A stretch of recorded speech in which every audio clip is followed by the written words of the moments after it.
evening, I'm Taylor Thomas. And I'm Brandon Cotter. Welcome to Broken Safety Net and Child Welfare, a special edition of KUJH News.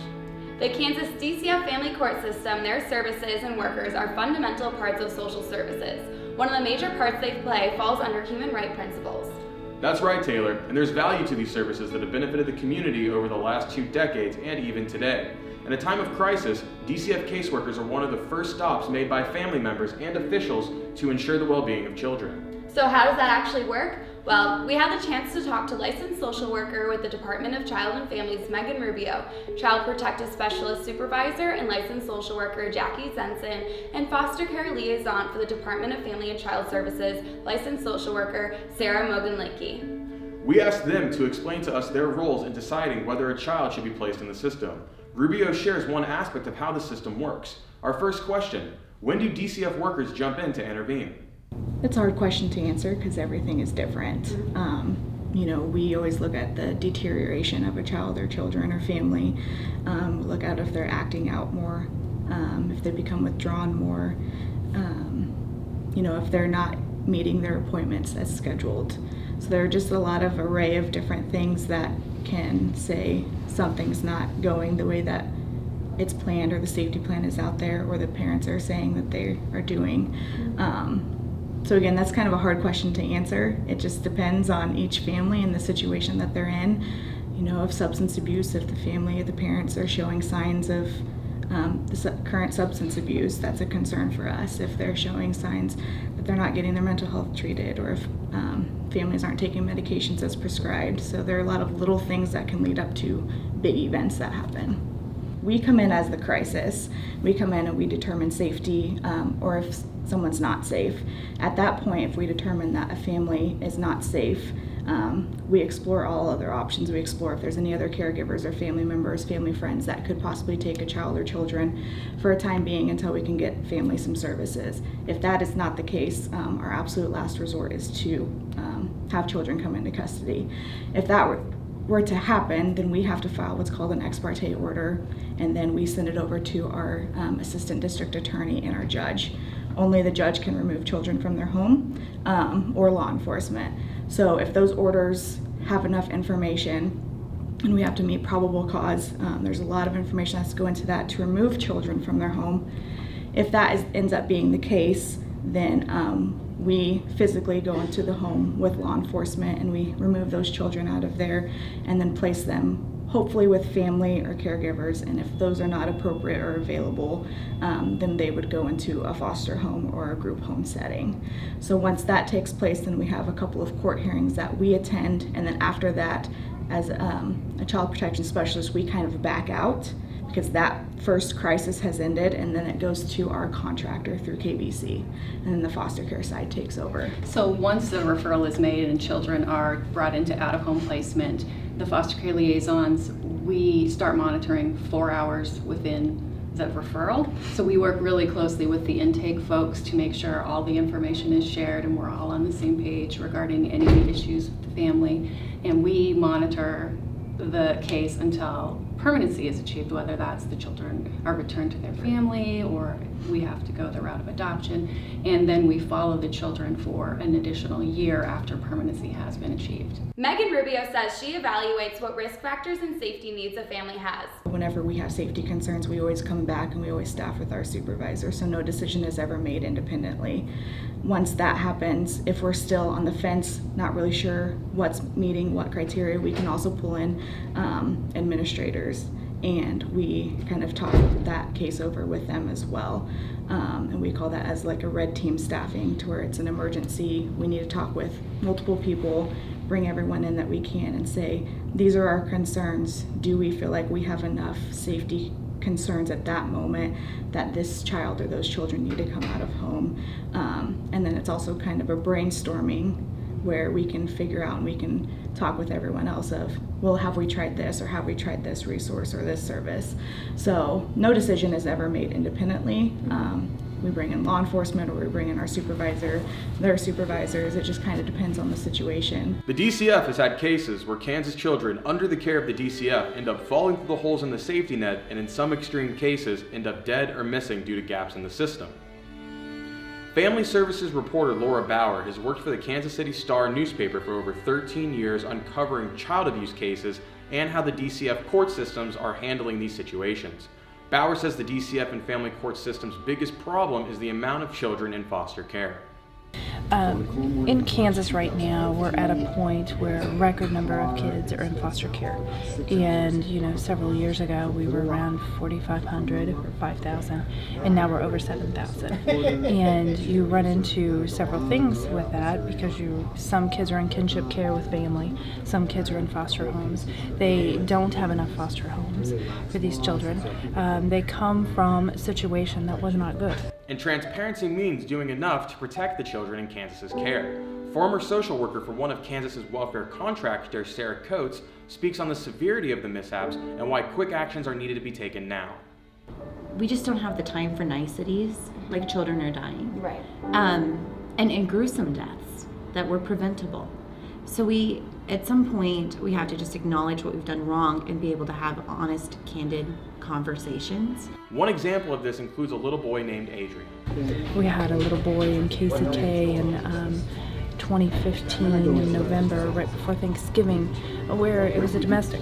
Again, mom and dad are fighting. He apparently pulled a gun on mom. She had a baby in her hand, and the police were called and they go out.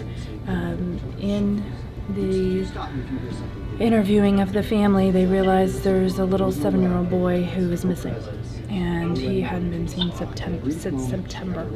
And make a long story short, they end up finding out that his name is Adrian, and he was horribly abused and tortured in the home.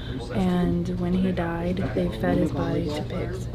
So we're looking at that, writing the story, trying to figure out, was that child ever reported? Was the family reported for domestic? Was there ever, a situation where mom and dad were separated? The kids were put with one family member over the other, and we couldn't get the records. And that is the thing in Kansas. It is very difficult to get records regarding any kind of tragedy of a child.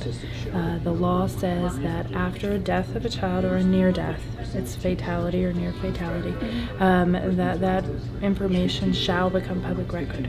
You look at it on its face and you're like, oh, we're one of the most transparent states in the country.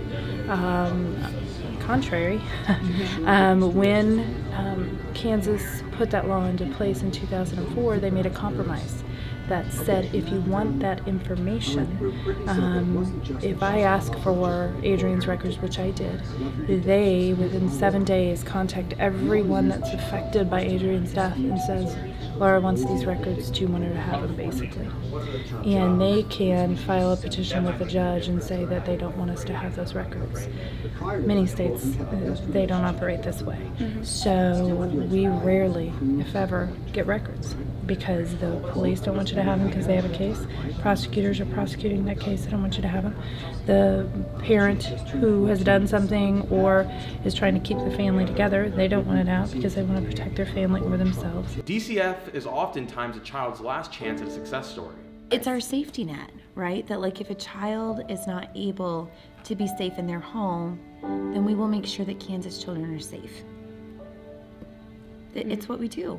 Speaking on her reporting experience, Bauer references other children in the Kansas court systems who have been overlooked.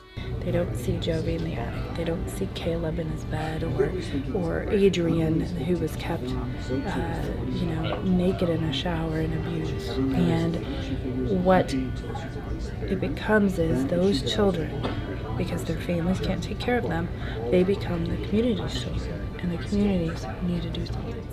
So we had a Casey Family Studies done in 2013. They provided us with 37 recommendations of things that needed to be changed in our foster care system immediately.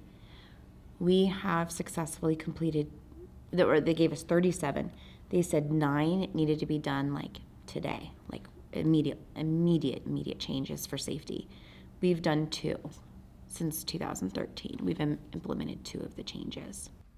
While there is slow change to the foster care system, children are still enduring stress when being removed from their families. Coates explains her perspective and that children in the system have to acclimate to their new environments each time they are moved, which creates a lack of stability in their lives. they're a really vulnerable population. So they've already been hurt, they've already had trauma. Being removed from the home is a trauma, like we were talking about. Like, you love your family, that's your home, that's your school, that's your pets, that's your stuff. Right. And you're completely upheaved from that. And then every time that you move in foster care, it's another trauma, it's another change, it's another loss. And so it just becomes constant loss for these children. The DCF acknowledges that children in the system are more fragile than other populations. With this becomes more stress. DCF worker Megan Rubio says making changes and trying to balance out crises that need immediate attention is a daily battle. Without supportive staff, it's nearly impossible. I know in this office we can rely on other staff to help us make contacts with families that may also still need to be contacted that day. So a lot of support. We do have high caseloads. Rubio insists that caseworkers have each other's back when it comes to large caseloads. You know, we prioritize, we make sure that at the highest at-risk families are being seen, but then we also kind of just piggyback and rely on each other to help make sure that other families are seen and getting what they need to happen. So we are pretty good in our office, in our region, to say, I have this emergency happening, but I have this family that needs to be seen, and someone will always step up and say, I will go out and do that for you. So it's just a lot of communication, a lot of prioritizing and organizing. Sarah Coates has a different perspective. So when I would take a scheduled vacation, I went camping in Yellowstone, like completely unavailable on the side of a mountain, no cell service. And everybody knew that that's where I was going and I would be unavailable. Nobody went and saw my families while I was gone. Yeah. Nobody called my families. You know, there was no plan. And to me, that's such a simple personnel thing. When this assigned worker's not available, then we make sure so-and-so can schedule. Yeah. Nope. It's all around. Sarah Coates worked with 20 families over the maximum amount allowed per family preservation worker. These services are short-term programs that are focused on family crises. They're designed to improve parenting while keeping children safe. And so the expectation is that I am in the home every week with every family for about an hour. That I'm providing them community resources, that I am taking people where they need to go, making sure everyone's getting taken care of, and then providing the quality documentation of what every child looked like, what the house was like, what was my experience like. The documentation for that job has to be very detailed. And and it needs to be, and that can't be done with that many. It's not possible to provide best services when you're spread that thin. Right. Nobody could. The federal guideline states caseworkers should be assigned 22 to 24 cases. Coates says there was a time that she had 57 cases at once. With Coates having an average of 29 families she worked with at a time, that adds up to a 30-hour work week, excluding transportation, documentation, and family crises. Coates speaks further on large caseloads. When you are their caseworker, you give the legal guardian signature. I enrolled all my kids in school. I did their mental health medications, did their mental health appointments. I could not be their educational advocate, but I attended. Like you do parental things for 57 children. Plus you need to be in contact with both of their parents, providing parents resources to be able to get their children back. And I remember going to my supervisor like in tears saying like, I cannot promise you that these kids are all safe. I cannot be the eyes and ears for this many children. It's not safe. And if somebody cancels, I don't have the time to come back.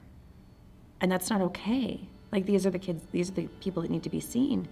And it seems to have gotten worse and worse, especially through contract change. It's a nightmare.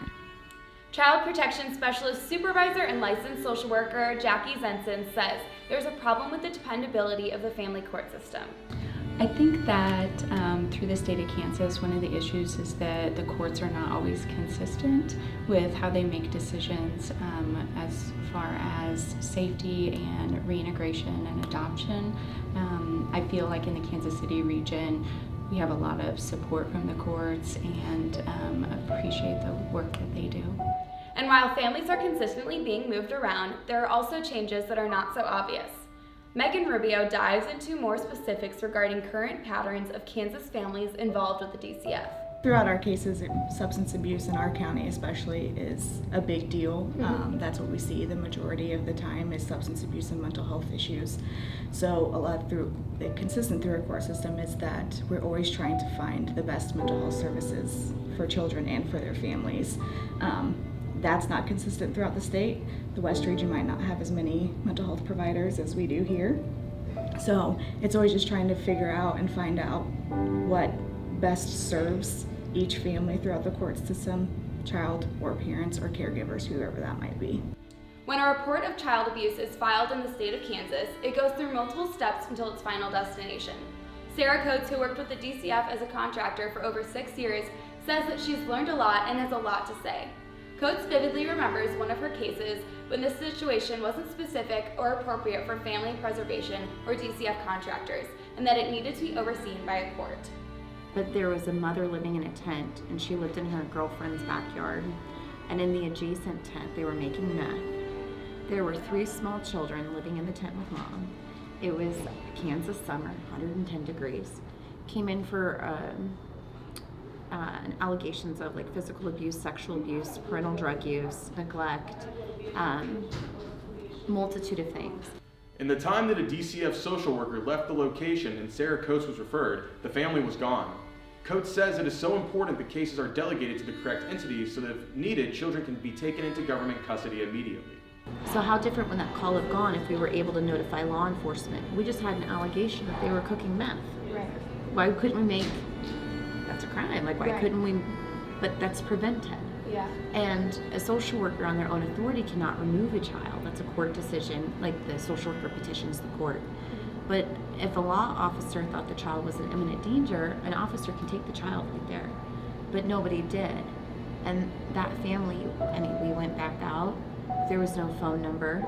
We checked demographics. The kids were not enrolled in school anywhere, and we never found them. Yeah. I have no idea whatever happened to those children. That was 2.5 years ago.